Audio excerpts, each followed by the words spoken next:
So it is the eve of the new league year, and we have another episode of 49ers Intel. The latest is that they are still not likely to retain Arik Armstead for next season. There is a possibility it's still alive, but Diana Rossini, who works for us at The Athletic, she's so great at this, and she has the latest nuggets, and I've been hearing things as well. I know that I've been sharing a lot of the stuff. We have a look here at Arik Armstead's contract. First, I want to show you the tweet from Diana Rossini because this right here summarizes where the 49ers and Arik Armstead are at the moment. Matt Barrows is the one that took it from the KMBR interview from Diana. She says that there's a chance Arik Armstead comes back, but his tenure in San Francisco is, quote, most likely over. The key of this is, she says, there are teams interested in Arik Armstead. Right now, we still have incomplete information, but let me go through the logical steps of this so that we can infer what's going on. If teams are reportedly interested in Arik Armstead, why haven't we heard anything about trade talks? Because here's the situation. Right now, Arik Armstead and the 49ers are at an impasse. The 49ers came to Arik Armstead and said, hey, here's your contract. The final year under contract before it voids is this season, is 2024. Your base salary is $17.4 million. You're owed a $750,000 per game roster bonus that'll depend on how much you play, and a $100,000 workout bonus. So Arik Armstead contract is essentially 1 year, $18 million. If teams are interested in that contract, why aren't they offering to trade for him?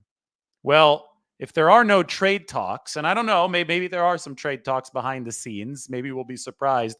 But the inference, if there are no trade talks, is that the open market believes that the 49ers' request for Armstead to take a pay cut is valid.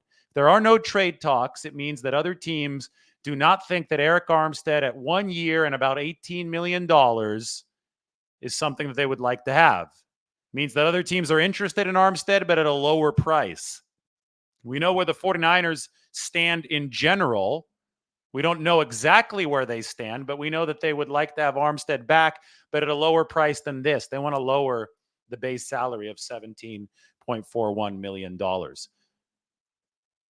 Although we don't know the 49ers price point, we can say that there is a possibility that the market's price point, that there is a team out there, maybe one of the teams that has 49ers connections, right? Because those are all over the league at this point.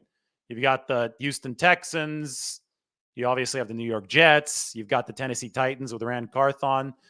Could be a team out there that values Arik Armstead more than the 49ers do. So what we don't know is how much money the 49ers wanted Arik Armstead to take this year. For reference, Over the Cap, and that's where this contract table comes from, the website Over the Cap, they do valuations for players, and I think Arik Armstead's valuation based on his stats and his availability is somewhere around $7.5 million for this year.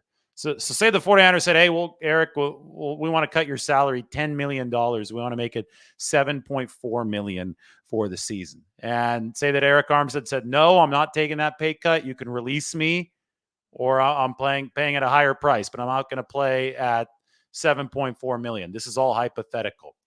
Say that there's another team out there that is willing to pay Arik Armstead $10 million.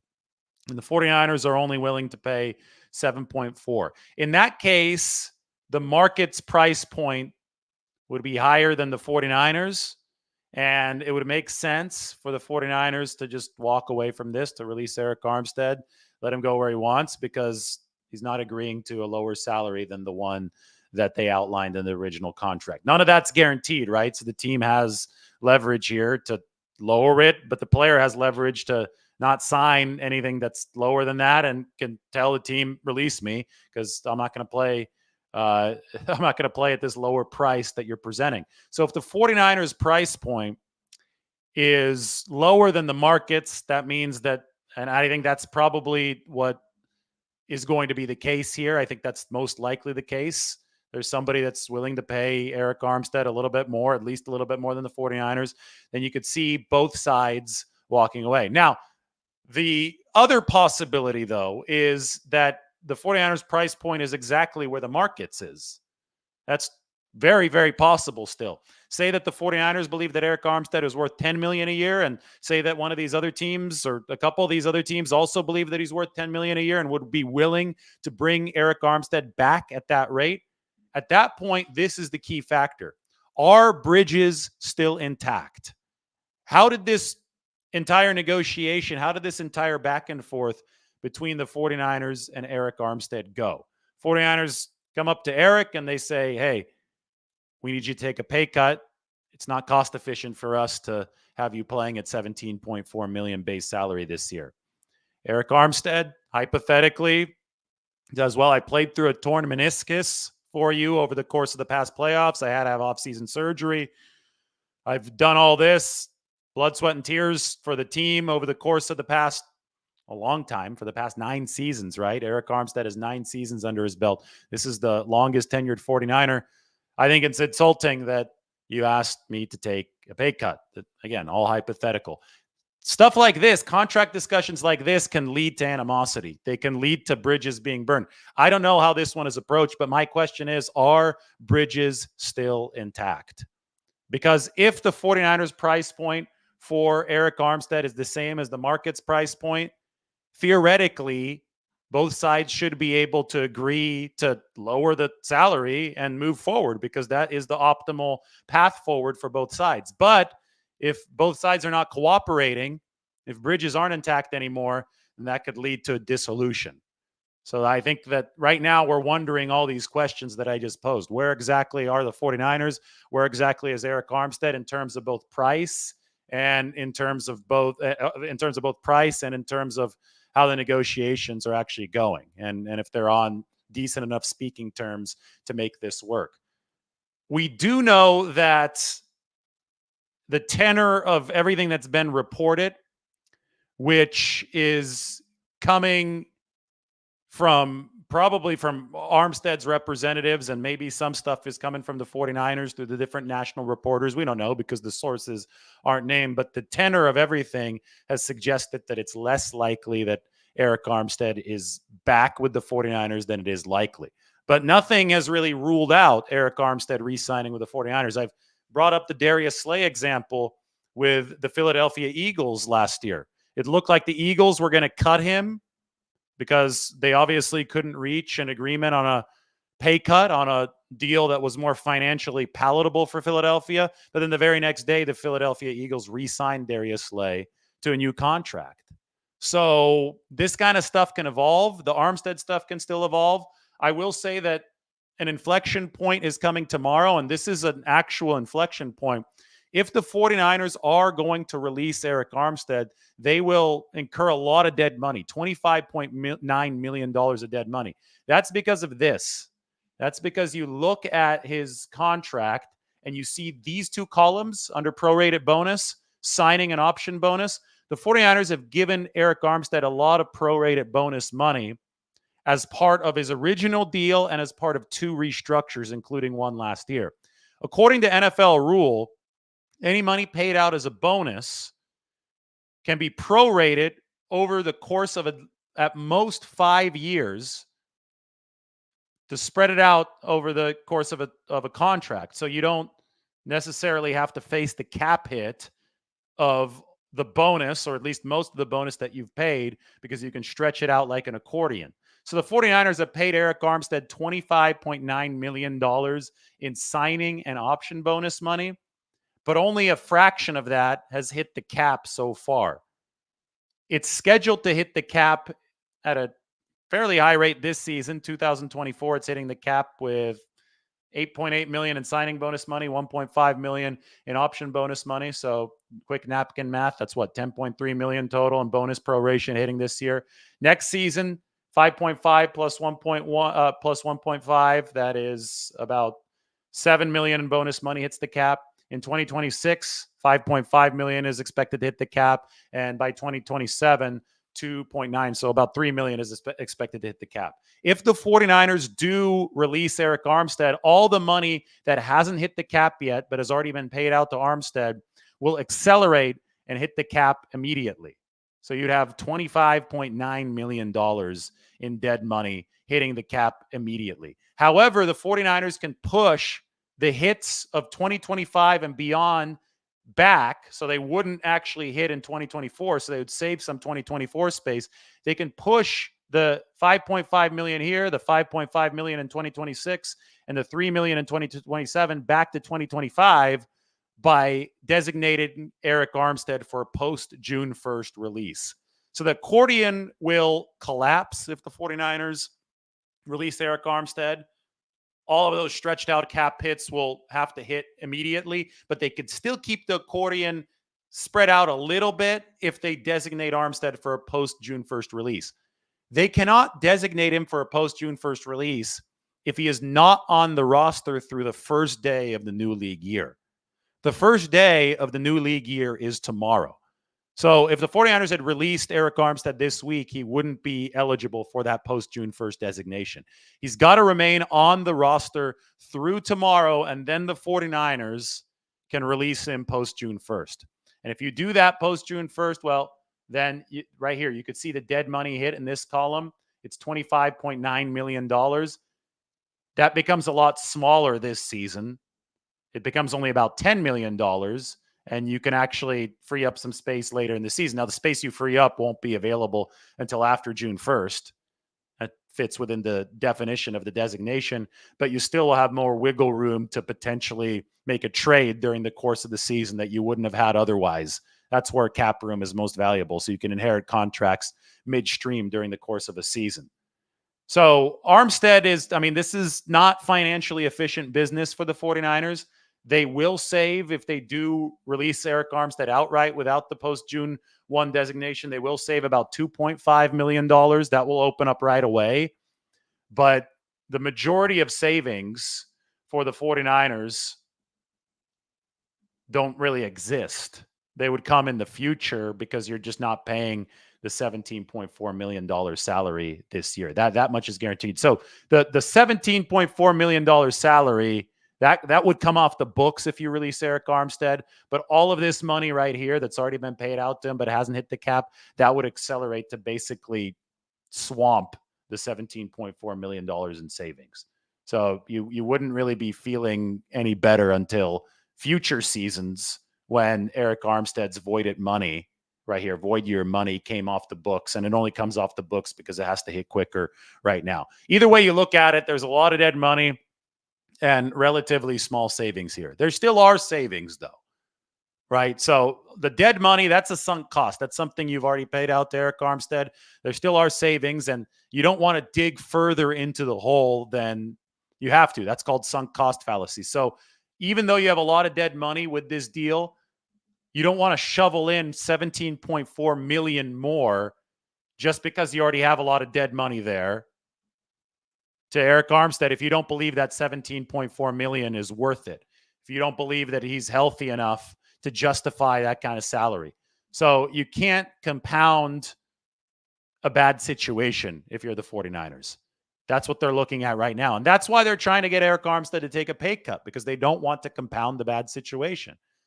You want to make the situation palatable. You want to make it cost efficient.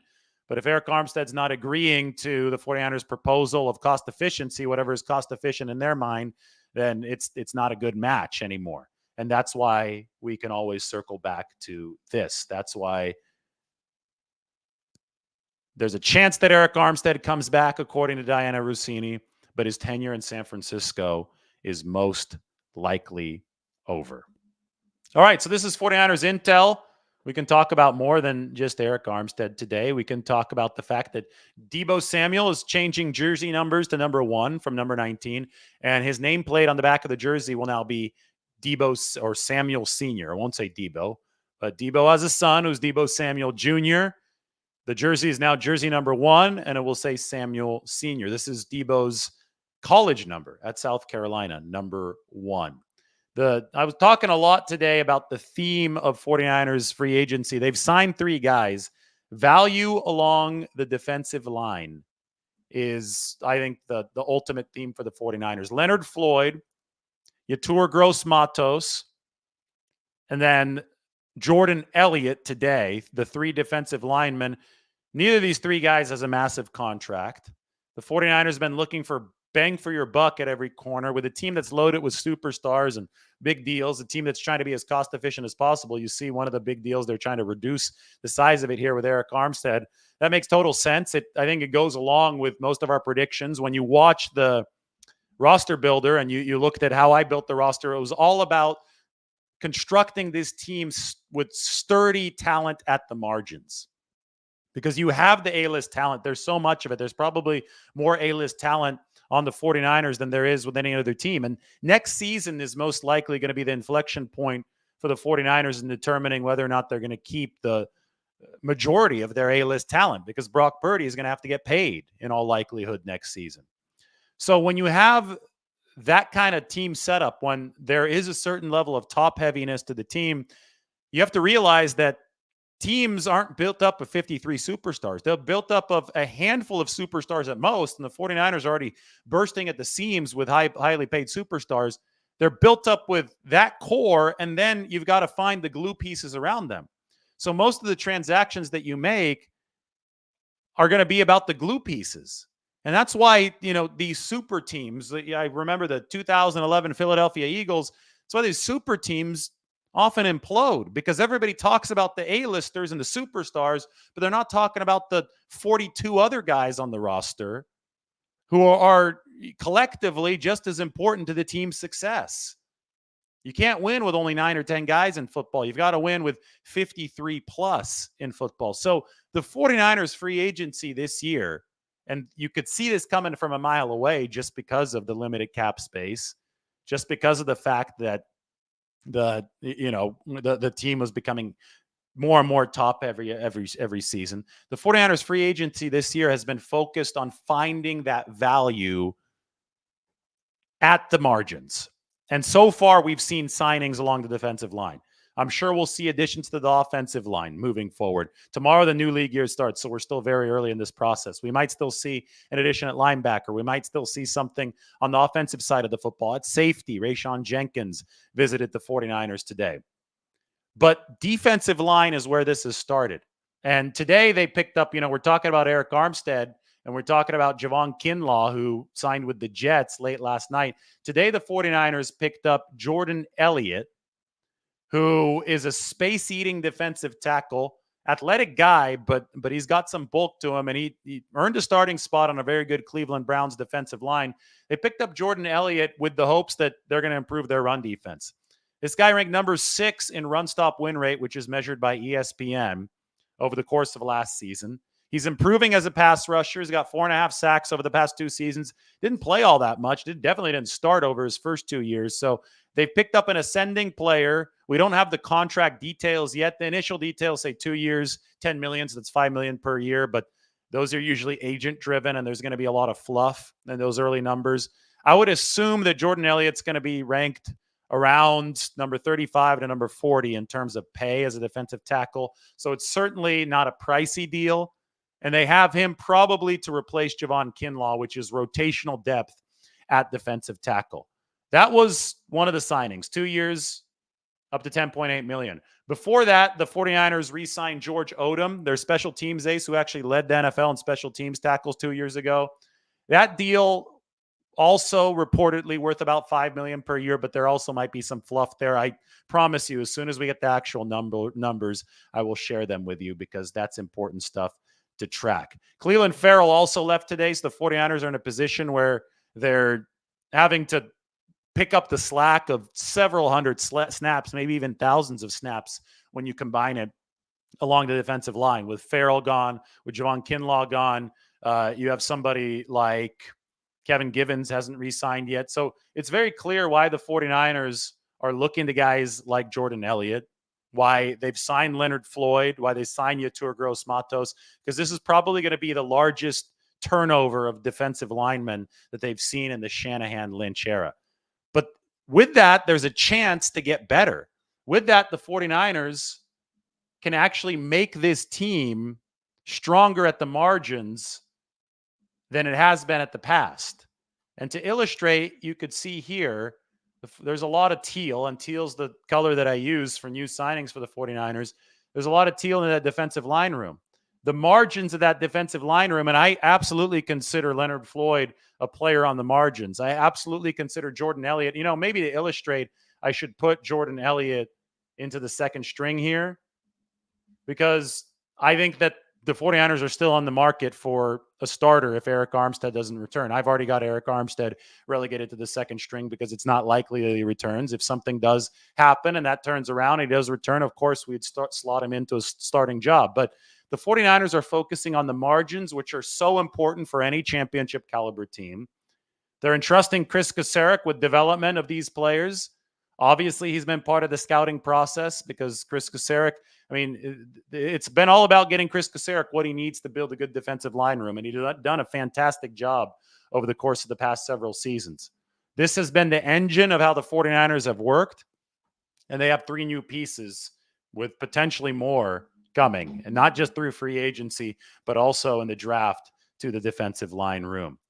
The day did begin, and this was, I think, really late last night as we go through 49ers intel, with Sam Darnold signing with the Minnesota Vikings. He's going to have a chance to start for the Minnesota Vikings. So the 49ers QB reputation rehab program doing swell.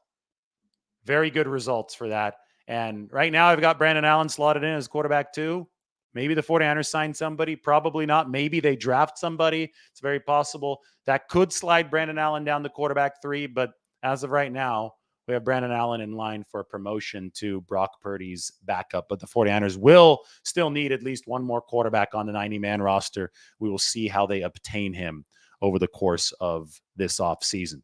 So that's what's happening so far with the 49ers. We had all the updates, but it's the Arik Armstead intel that I think is most captivating.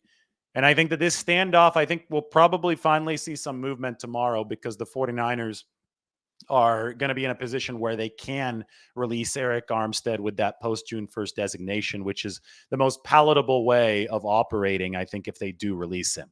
I do think that you want to push back the majority of that salary cap damage, as far as dead cap damage, to 2025, so you have more room to operate now in a win-now season. The sad reality is that, nobody's career lasts forever, and the 49ers have seen availability decline for Arik Armstead over the past 2 seasons. He's missed 13 games of the past 2 seasons. I think that you see a clear juxtaposition between the availability of Arik Armstead, or the lack thereof, with the 13 games he's missed over the past 2 seasons, plantar fasciitis, which is a really tough condition to fully get rid of, especially for a player who's 6'7", 300 and plus pounds, right? I think that you see a juxtaposition between that and who the 49ers have signed. Leonard Floyd has not missed a game since 2017. He's played in 108 straight games. Yetur Gross-Matos, also very durable. And Jordan Elliott, the defensive tackle who the 49ers signed today, has played in 69 out of 69 possible games over his 4 years in the NFL. So you have nearly perfect attendance from the 3 players that the 49ers have signed over the past 6-7 years at the NFL level. Meanwhile, Arik Armstead has missed 13 over the past 2.